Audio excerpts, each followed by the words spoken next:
Hi hello மக்களே, எல்லாருக்கும் வணங்க. இன்றைக்கி நான் தேர்டு ப்ரமோ ரிலீஸுங்க. தேர்டு ப்ரமோலேருந்து ஒரு நபரையாக எழுப்பி நான் தரமாக பொலன்னு பொலந்துட்டு இருக்காரு. ஸோ என்ன விஷயம்னா ஃபஸ்ட்டு அமித் எழுப்பியிருக்காரு. அமித்தை எழுப்பிட்டு கமருதீன் மற்றும் திவ்யா அவங்களோட பிரச்சனை என்ன, ஸோ அது நடக்கும்போது நீங்கள் என்ன பண்ணிட்டு இருந்தீங்களா இது மாதிரி விஷயங்கள்லாம் நிறைய விஷயங்கள் பேசியிருக்காரு. அதெல்லாம் நம்ம டீட்டெயிலாக பார்க்க போகிற மக்கள். அதுக்கு முன்னாடி சேனலுக்கு புதுசாக இருந்தீங்கன்னா லைக் பண்ணுங்கள், சப்ஸ்கிரைப் பண்ணுங்கள். நீங்கள் போகிற ஒரு லைக்குமே வீடியோ பல பேர் சேரும். நிறைய பேர் வீடியோ பார்க்குறீங்க, லைக் போடாமல் பார்க்குறீங்க, ஓகேங்களா? ஸோ என்னென்னா நம்ம கமருதீன் மற்றும் திவ்யாவுக்கு வெளியில் ஜெயில் பக்கத்தில் ஒரு இஷ்யூ ஒன்று ஆயிடுச்சு. இஷ்யூ ஆனதில் நம்ம கமருதீன் நம்ம திவ்யா போடி வாடி கீடியெல்லாம் பயமாக பேசிட்டாரு, ஓகேங்களா? அந்த ஒரு விஷயமும் அதுக்கப்புறமா நம்ம திவ்யா ஆரோரா உட்காந்து பேசிகிட்டு இருந்தாங்க. கமருதீன் என்ன டிஎல்லாம் கூப்பிட்டேன், என்னோட பர்மிஷன் இல்லாமல் டிஎல்லாம் கூப்பிடக்கூடாது, அவன் பண்ணுற தப்பு அப்படின்னு சொல்லி ஆரோராட்ட சொல்லிட்டு இருந்தாங்க. ஆரோரும் அந்த கேப்பில் அவங்களோட வன்மம் இருக்குல்ல. ஸோ கமருதீன் மோசமாக நான் அவங்கள்ட்ட பேசவே கூடாது, நான் எதனா அவங்களோட சண்டை போட்டேன்னு என்னை பற்றியெல்லாம் சொல்லிடுவேன்னு சொல்லிட்டு அவங்களோட ஃப்ரெண்ட்ஷிப் பண்ணுற மாதிரி அவங்க வன்மத்தை லைட்டாக அவங்க கொட்டிட்டாங்க, ஓகே? கேப் கிடைக்கும் போது ஃபில் பண்ணிட்டாங்க. அதுக்கப்புறம் அமித் வந்தார். அமித் வரும்போது என்ன சொன்னாங்கன்னா, ஸோ அவங்க திவ்யா அமித் கிட்ட அட்ரஸ் பண்ணுறாங்க. பல நீங்கள் அங்கே இருந்தீங்களே, நீங்கள் இருக்கும்போது அவர் என்னை இந்த மாதிரி வாடி பொடியெல்லாம் கூப்பிட்றாரு, நீங்கள் அதை பற்றிலாம் கேட்கல அப்படின்னு சொல்லி அமித்கிட்டையும் சொல்லியிருந்தாங்க. அப்போ அமித், கானா வினோத், சாண்ட்ரா இவங்களாம் சிரிச்சிட்டு இருந்தாங்க, ஓகேங்களா? இந்த சம்பவம் நடந்துச்சு. ஸோ இதை பற்றி அண்ணன் கேட்டிருக்காரு. அப்போ கேட்கும்போது அமித் சொல்லிட்டு இருக்காரு, இல்லை அந்த கான்வர்சேஷன் நார்மலாக தான் போயிட்டு இருந்துச்சு, அதுக்கப்புறம் தகாத வார்த்தைகள் அப்படிலாம் சொல்லும்போது ஒரு நிமிஷம் சொல்ல சேதன்னா சொல்லும்போது நான் பேசும்போது நீங்கள் சைலண்ட்டாக இருக்கணுன்ற மாதிரி சொல்லிட்டு இருந்தார். என்ன பண்ணலான்னா சேதன் அட்லீஸ்ட் அவர் என்ன சொல்ல வராருன்னு அட்லீஸ்ட் அவர் ஃபுல்ஃபில் பண்ணணும். அவர் ஃபுல்ஃபில் பண்ண பிறகு தான் நீங்கள் சொல்லணும். நீங்கள் ஒரு பாயிண்ட் மைண்டில் வச்சுருக்கீங்க, இந்த வார்த்தை வரணும் நீங்கள் எக்ஸ்பெக்ட் பண்ணுறீங்க, இல்லை இது பேசணும் எக்ஸ்பெக்ட் பண்ணுறீங்க.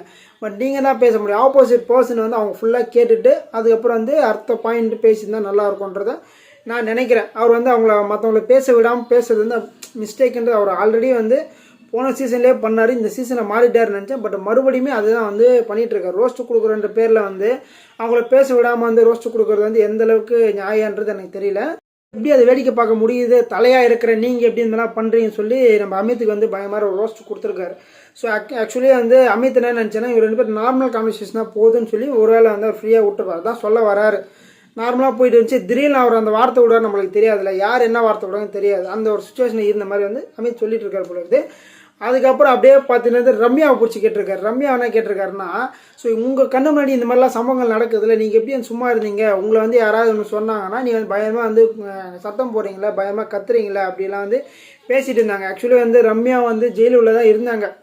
ஜெயிலுள்ள இருந்தாலும் கம்முன்னு படுத்துன்னு இருந்தாங்க. படுத்துட்டு அவங்க பேசுகிறத கலாய்க்கிறதோ சிரிக்கிறதோ சண்டை போடுறது எல்லாத்தையும் கேட்டுன்னு தான் இருந்தாங்க. தவிர்த்து அவங்க எதுவுமே பெருசாக அட்ரஸ் பண்ணல. ஏன்னா அவங்க இருக்கிறதே ஜெயிலில் இருக்காங்க. அவங்க வெளியில் இருந்தாலும் சரி, ஜெயிலில் நீங்களே என்ன பிடிச்சி ஜெயிலில் போட்டு வச்சு நான் ஒரு பாட்டு செய்வேன்னு படுத்துன்னு இருக்கேன், நீங்கள் என்ன ஏன்டா இது பண்ணுறீங்கன்னா அவங்க பாட்டு அவங்க கமெண்ட் எதுவுமே பாஸ் பண்ணாமல் அவங்க பாட்டு அவங்க சைலண்டாக இருந்தாங்க. ஸோ அதனால் சேதனா பிடிச்சி அவங்களை திட்டுருக்காங்க போல இருக்குது. ஸோ அவங்கள கேட்க வேண்டிய இதே கிடையாது என்ன கேட்டிங்கன்னா. ஏன்னா ஜெயிலுக்கு அமிச்சிட்டிங்க, ஜெயிலுக்கு அமிச்சிட்ட பிறகு அவங்க அதை பற்றி அட்ரஸ் பண்ணணுமா எப்படின்னு நம்மளுக்கு தெரியல.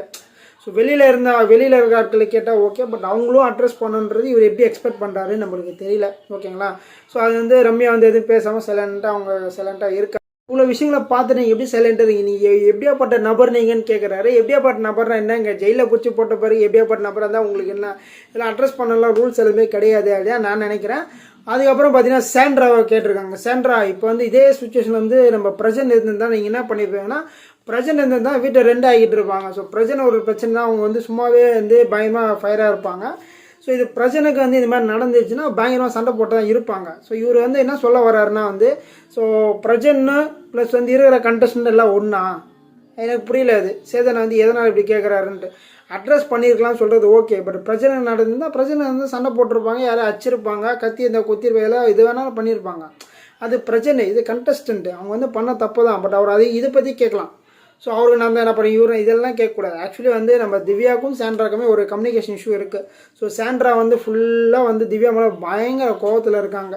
இவ்வளோ தூரம் சொல்ல அது மேலேயும் சொல்ல அந்தளவுக்கு பயங்கர கோவத்தில் இருக்காங்க. அதனால் அவங்க ஒரு வேளை என்டர்டெயின்மெண்ட்டாக எடுத்திருப்பாங்க. ஸோ அவங்க 2 பேரும் சண்டை போட்டால் ஜாலியாக இருக்கணும் எல்லாருமே நினைக்கிறது தானே. இப்போ நம்மளுக்கும் ஒருத்தருக்கு செட் ஆகலாம், அவங்க சண்டை போட்டால் சந்தோஷமாக சிரிக்கிறது தான் பார்ப்பாங்க. அதுதான் சாண்ட்ரா பண்ணியிருக்காங்க. இதை இவர் இந்த ஒரு வேலை கேட்குறாரு, ஓகேங்களா? ஸோ இதை எப்படி எனக்கு எடுத்துக்கணும்னு தெரில. ஸோ அது அந்த ஒரு வேலை கேட்டிருக்காரு. சாண்ட்ரா பண்ணுறது தப்பு தான். பட் அவங்களுக்கு அவங்களுக்கு 2 பேருமே சண்டைன்றது சேதனை தெரிஞ்சுமே இந்த பாயிண்ட் வச்சுருக்காரு. அதுக்கப்புறம் வந்து கானா வினோத் அவர்கள் எழுப்பியிருக்காரு. கானா வினோத் வந்து கேட்டிருக்காரு. ஸோ அவர் கேட்கும்போது சில பதில் சொல்லும்போது உடனே வந்து கண்ணை துடைச்சிட்டு சேதனை கண்ணை துடைச்சிட்டு அப்படின்ற மாதிரி வந்து இது பண்ணிருக்காரு. ஸோ கானா வினோத்துமே வந்து அங்கே சிரிச்சுன்னு தான் இருந்தாங்க. ஆக்சுவலி எல்லாருமே எனக்கு தெரிஞ்சு அந்த சுச்சுவேஷன் வந்து ஒரு காமெடியாக ஜாலியாக போகிற மாதிரி தான் இருந்துச்சு. அது திடீர்னு வந்து சண்டாகவும் கோவம் வரலாம் யாருக்கும் வந்து எக்ஸ்பெக்ட் பண்ணல. அதனால் வந்து அவர் எல்லாருமே வந்து ஓரளவு சைலண்டாக இருந்திருப்பாங்க அப்படியே நான் நினைக்கிறேன். அதுக்கப்புறம் வந்து கமருதீன் வந்து நார்மலாக பேசும்போது வந்து திவ்யா வந்து சொல்கிறத வந்து அவர் கேட்டுக்கணும். ஏன்னா கானா வினோத்தை கூப்பிட்டு வந்து கமருதீனை கூப்பிட்டு நிற்க வச்சானே திவ்யா வந்து வினோத்தை கேட்டேன்னா எத்தனை வாட்டினா கூப்பிட்டு வரீங்க, எத்தனை வாட்டினா நீங்கள் கூப்பிட்டா சாரி கேட்டே இருப்பீங்க. கமருதீன் சாரி கேட்பா மறுபடியும் பேசுவான், சாரி கேட்பா மறுபடியும் பேசும், இதை தானே பண்ணிட்டு பாரு ரொட்டேஷனா அப்படி மாதிரி வந்து அவங்க சொன்னாங்க. அதுக்கப்புறம் அந்த இடத்துல வந்து சில சிரிப்புகள்லாம் வந்துச்சு. அது வந்து திவ்யாவுக்கு பயமாக ஹர்ட் ஆகிருக்கும். ஓகேங்களா, அது வந்து தவறு தான் இவங்க பண்ண ரொம்ப ஹர்ட் ஆகிருக்கும். ஸோ அதை பற்றி வந்து இவர் அட்ரஸ் பண்ணுறாரு. ஸோ மக்களை உங்களோட கருத்துக்களை எந்த மறக்காமல் பதிவு பண்ணக்குள்ள மரத்துக்களை சந்திக்கலாம். நன்றி.